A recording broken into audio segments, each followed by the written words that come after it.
السلام عليكم متابعينا الأعزاء. غنشوفوا آخر أخبار الكرة المغربية. قبل كل شيء مبروك للنادي نهضة بركان بعد تتويجه بكأس الاتحاد الإفريقي للمرة الثالثة في تاريخه.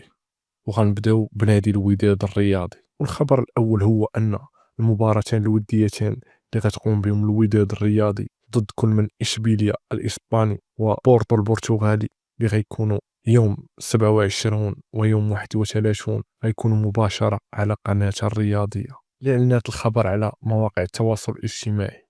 دابا غنشوفوا آخر الانتدابات ديال فريق الوداد الرياضي. فريق الوداد الرياضي كيعزز التركيبة البشرية ديالو واحد الانتداب اللي غادي يكون من فريق الفتح الرياضي اللي هو حمزة الهنوري. هذا الانتداب اللي هو الثالث بعد كل من ستيفان عزيزكي ونور الدين أمرابط اللي التحقوا بالتدريب يوم أمس. في الأخير ما تنسوش الاشتراك في القناة ومتابعة الصفحة لكي يصلكم جديد الكرة المغربية والعالمية، وشكرا.